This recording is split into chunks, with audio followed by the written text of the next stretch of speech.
Les histoires de Kaboya, réalisées par Pierre et Harold, écrites et racontées par Adrien. Paplar et Cafiero, l'école en folie. Cafiero, réveille-toi! C'est l'heure d'aller à l'école! Lui dit sa maman en ouvrant les rideaux. Maman, j'en ai marre, tous les jours il faut aller à l'école. Je veux rester finir mon dodo. Fais pas ton bébé, Cafiero. Et dépêche-toi, on est déjà en retard. Cafiero est un petit garçon habitant dans une toute petite maison, dans une petite ville. Et surtout, c'est un petit garçon qui préfère les bêtises et le chocolat à l'école. Demain, c'est mon anniversaire, maman. J'espère que je pourrai faire ce que je veux, hein. Hors de question que j'aille à l'école. Mais enfin, lui dit sa maman, tu veux pas passer la journée avec Paplar, ton meilleur copain? Mais si, mais... Ah, on n'a qu'à pas aller à l'école tous les deux. Ouais, c'est ça, c'est ça. Et puis passer la journée à regarder des dessins animés en mangeant du chocolat? C'est fini de rêver, mon grand. Mange tes céréales et habille-toi, on file. Ainsi, bon an mal an, Cafiero se prépare et file à l'école.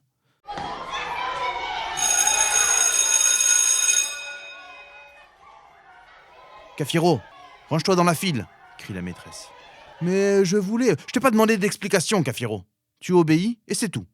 Si tu veux commencer la journée par une punition, c'est possible. Maîtresse, le défend Paplar. Demain, c'est son anniversaire. On pourrait. Très bien, Paplar. Je vais pas supporter vos bêtises à tous les deux. Alors t'es puni. Tu vas au coin pendant que tout le monde dessine. Décidément, la journée commence mal pour les deux amis. Cafiero est très en colère et Paplar au bord des larmes. C'est pas juste. Dans la matinée, Paplar et Cafiero ont à peine le temps de s'amuser. Ils ne peuvent presque pas faire de bêtises, sauf quand même mettre de la peinture sur la chaise de la maîtresse, qui se retrouve avec le pantalon tout rouge. Quand c'est l'heure du repas, les deux sont bien décidés à rattraper le temps perdu. Mais à peine l'entrée est servie que Cafiero et Paplar, qui jettent des boulettes de pain, se font gronder. Cafiero, Paplar, vous resterez pour nettoyer le sol pendant la récré. Hé, mais c'est pas possible, tout le monde nous déteste ou quoi? C'est le pire jour de ma vie, dit Cafiero. De retour en classe, Cafiero murmure à l'oreille de Paplar. J'en peux plus, Paplar. Ça te dirait qu'on s'en aille? Qu'on s'en aille? Mais où ça? Je sais pas, mais y en a marre de tous ces adultes qui nous punissent là, on peut rien faire. D'accord, mais tu sais bien que si on s'en va, on se fera gronder encore plus fort. Bah, peut-être qu'ils comprendront que des fois, il faut nous laisser tranquilles. Cafiero, Paplar, c'est fini, oui? Vous êtes impossible aujourd'hui, puni. Y en a marre, maîtresse, on peut... Quoi? Vous me répondez en plus? Alors là, ça va vous chauffer les oreilles, venez au bureau. Mais alors, ce fut tous les autres de la classe qui se levèrent. Laissez-les tranquilles, maîtresse. Tout le monde les embête depuis ce matin. Mais vous êtes fous, les enfants.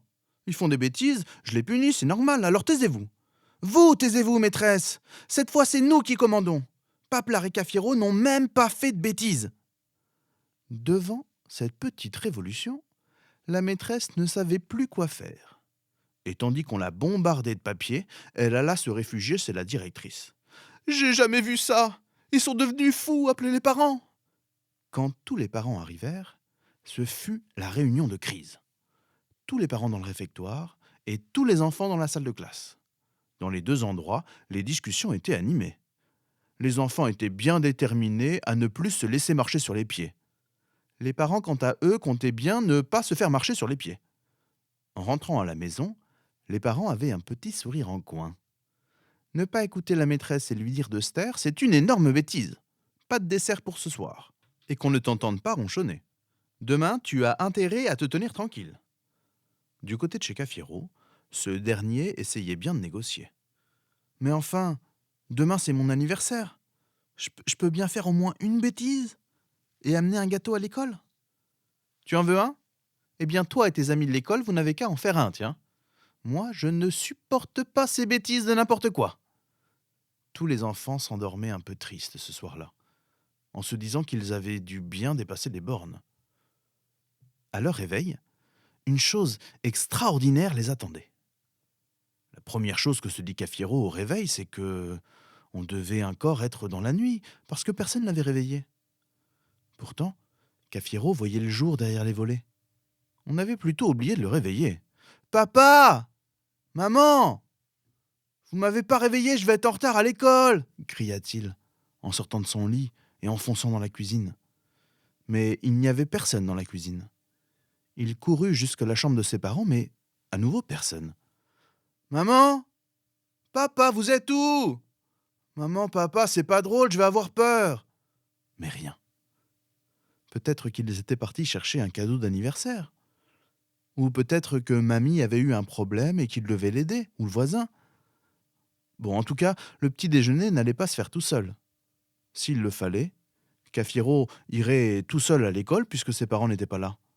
Il ne voulait pas encore se faire gronder par la maîtresse. Attrapant ses céréales, il se fit un maxi-bol et y rajouta du chocolat, parce que, après tout, c'était son anniversaire. Pour s'habiller, Cafiero attrapa les affaires les plus colorées pour rire un peu.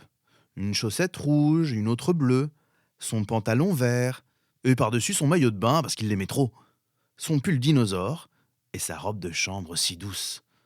En chemin pour l'école, il croisa Swan qui chantait à tue-tête. « Pas de papa, on fait des bêtises et ça compte pas. Pas de papa, on met les doigts dans le chocolat. » « Tes parents sont pas là non plus ?» demanda Cafiero. « Non, je crois que tout le monde est tranquille ce matin. » « Ils vont se réunir pour nous punir du bazar de l'école, » craignait Cafiero. « Eh ben, en tout cas, ils aimeront pas le bazar que j'ai mis dans les affaires à la maison.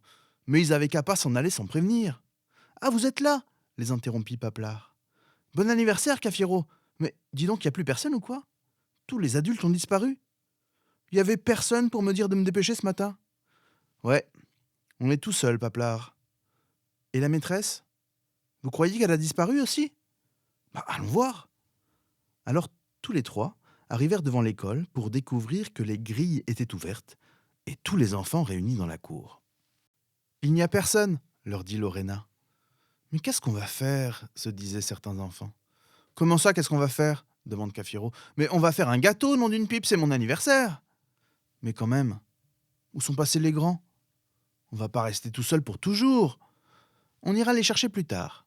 En attendant, on peut bien en profiter pour faire ce qu'on veut pour une fois. » Justement, alors que les enfants entraient en classe, un message apparut sur le tableau. « Les enfants, pour nous retrouver, il suffit de dire ensemble « Revenez, s'il vous plaît !» Alors des cris retentirent dans la classe. « Quoi? Je veux qu'ils reviennent! Ils se moquent de nous! Stop !» cria Mia. « Cafiero, c'est ton anniversaire. Dis-nous ce que tu veux. »« Je préfère rester avec vous. » Alors tout le monde cria de joie. Aussitôt, les enfants vérifièrent que la cuisine était ouverte et ils se lancèrent dans la confection d'un grand gâteau. « Tu les aimes comment, tes gâteaux, Cafiero ?» demanda Paplard. « J'aime le chocolat, et aussi la meringue, et aussi les petites figures en chocolat, et la mousse en chocolat aussi. Et puis j'aime bien qu'il y ait mon nom sur le gâteau. Et je veux qu'il soit géant. » Dans un grand saladier, on mit de la farine, des œufs, du lait et beaucoup de chocolat. Piotr était sûr de son coup. C'est lui qui donnait les directives, même si Orion et Prune faisaient les gâteaux à part, avec chacun sa recette. Dans la classe, c'était le grand chambardement. Des jouets partout, les vélos au milieu, des pulls collés sur le tableau de la maîtresse parce que c'était plus beau, trouvait Lorena. Mais bientôt, les gâteaux furent prêts et présentés dans la classe. Ils étaient très beaux et pas les plus délicieux, mais quand même très délicieux. Cafiero souffla ses bougies et réclama une chanson. Mais pas la chanson des anniversaires, hein. J'aimerais qu'on en chante une, qu'on invente, une chanson drôle. Alors, pendant une partie de l'après-midi, les enfants réfléchirent et composèrent une formidable chanson. Tandis qu'ils allaient la chanter, le tableau de la maîtresse se remit à scintiller. « Les enfants, ohé, appelez-nous tous et on revient, promis. »« Oh, dit Cafiero, ils peuvent pas nous laisser tranquilles.